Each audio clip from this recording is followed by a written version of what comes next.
we're going to look at some applications of quadratic functions. In this particular problem, you could probably just plug in numbers and play with them to figure this out, but we want to give you a procedure for doing so.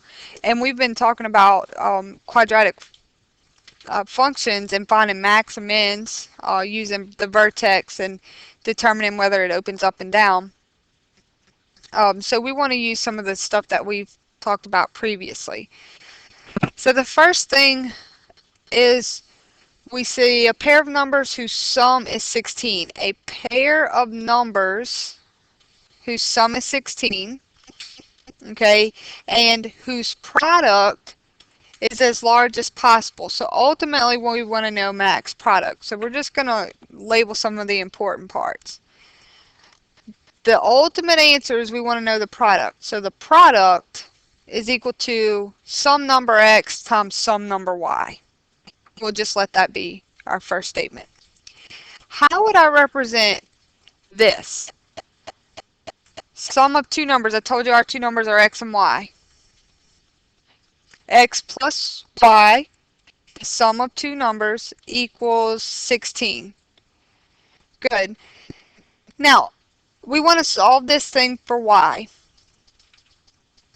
So subtract x from both sides.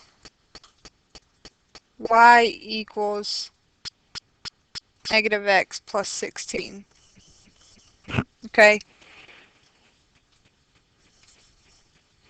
Now, can we plug, since we know what y equals, can we plug it back in up here and have our product as a function of x's? Because you remember we did this in some other applications before, so that they're all the same variable. So let me pull this over here, and I'm going to say x times y, but we know what y equals. Y equals this value, so I'm going to say negative x plus 16.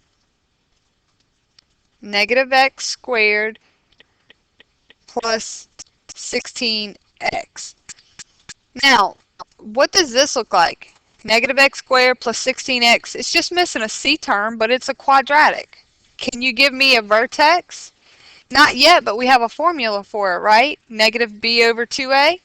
And then, will this thing open up or down? Down. So, x is equal to negative b over 2a. B is 16 in this particular case. A is negative 1. So we get negative 16 over negative 2, which is just positive 8. So x equals positive 8. Now we don't have to fill this thing in for the vertex because we already know what the x value is. And we can come back over here using substitution. Can we find out y? 8. So this is negative 8. Plus 16, so what's y value equal? Negative 8 plus 16, so y is equal to positive 8. The ultimate answer says, what's the product?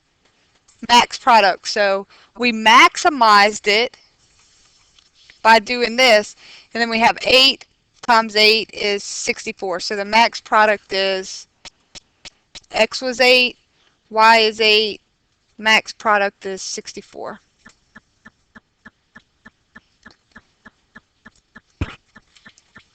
Okay, similar. Among all pair of numbers whose difference is 24, find a pair whose product is as small as possible with a minimum product. So look at your example from the previous problem and see if you can follow that format to solve this one.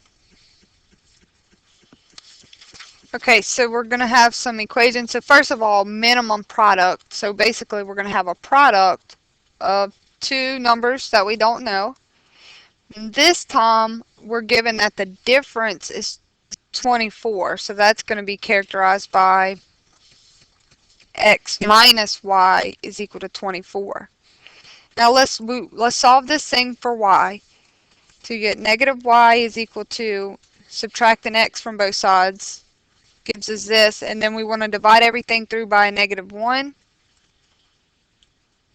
So y is equal to x minus 24. Okay, well, if I know what y equals and I say x instead of y, I'm going to plug this in place of y up here, so I get x minus 24. So p is equal to x squared minus 24x. This is going to be our quadratic function, and from here we can use x equals negative b over 2a formula. B is negative 24, so plugging that in, we get 24 divided by 2, which is just positive 12. So the x is just positive 12. What does the y value equal? So if x right here, we just put positive 12, so that would give us y is equal to 12 minus 24. What's the y value? Negative 12. Good. So the two values are 12 and negative 12. What would be the minimum product of those two? Product means multiply. Negative 144 is the minimum product.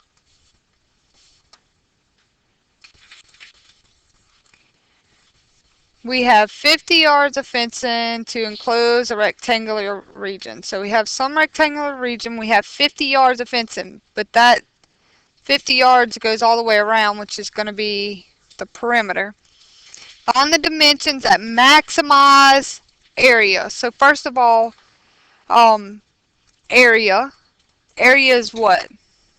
Length times width, or if it's two different variables like we did last time, x and y, how do we get area? X times y, right? Area is equal to x times y.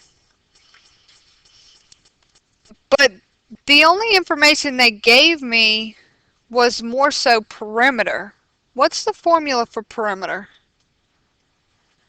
Twice the length plus twice the length plus twice the width. So we get 2x plus 2y. Perimeter is just all the way around. So that would be 2 for these values and then 2 for these values.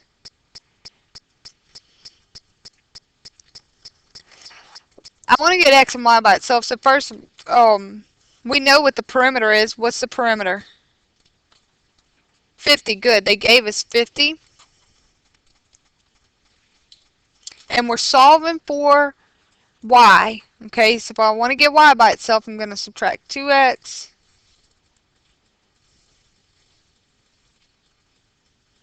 So 50 minus 2x is equal to 2y. What do we do next? Divide everything by 2. So 25 minus x is equal to y. Okay. I can come and plug this in, x. Now I know y. Y is equal to this value right here, so I'm going to put that value in.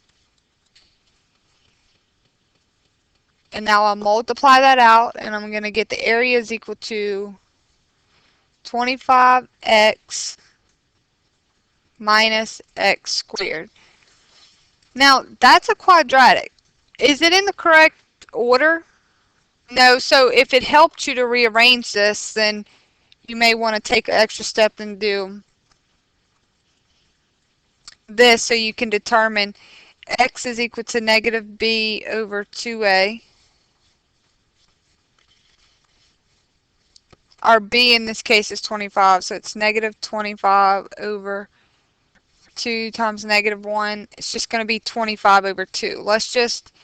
Which is approximately 12.5. So if we know x is 12.5, and then we come and plug 12.5 in right there, then that would just be 25 minus 12.5 is equal to 12.5. So what that tells us is this side's 12.5 and this is 12.5. What's that make our figure? A square. A square is going to maximize the area. Now, that tells us our dimensions, 12.5 by 12.5, but what's the area? Multiply them together. What's 12.5 times 12.5? 156.25. And then what's our yards? Whatever your dimensions are, squared. Okay, a rain gutter. I try to draw the image here. It's just 20 inches wide, but we fold these up to get our area right here. So what we're going to look at, actually, if I took this piece and bent it up, what's to make this value? X. Oops. This is just X. So then what's this side? The height of it, just X, right? But what about this part? What's that going to be? 20 minus 2x. Yes, and we've done one similar to this. We did part of it. 20 minus 2x because it's all the way across minus this x and this x. So the part in red represents 20 minus 2x. Okay, it says maximum cross-sectional area. So we want to know what are in that area. Okay, area is equal to length times width or base times height. So in this case, we're just going to get what's the base right here, 20 minus 2x. What's our height? X. And we can say 20x minus 2x squared. If I want to rewrite that so my order is, my A term and B term are in the correct order, you can do an extra step if you want. If you don't need to do that, that's fine. X is equal to negative B over 2A. Our B in this case is 20, so it's negative 20 over.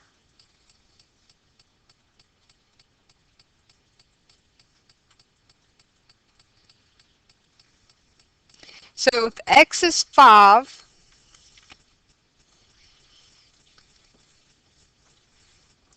what's the, we know this guy's 5. What about this value? To get our area in here, to fill this in, we need to know length times width or base times height. Well, we know we just found that to be 5. Now we got to plug that back into the 20 minus 2x, and we know x is 5 now.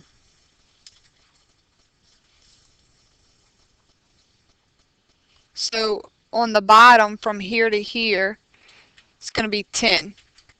So our area, cross-sectional area, is just length times width, or base. Let's keep it the same. X times y. Keep our variables the same. So what was x? 5. What is the y? 10. So what's the maximal area? 50. 50 inches squared.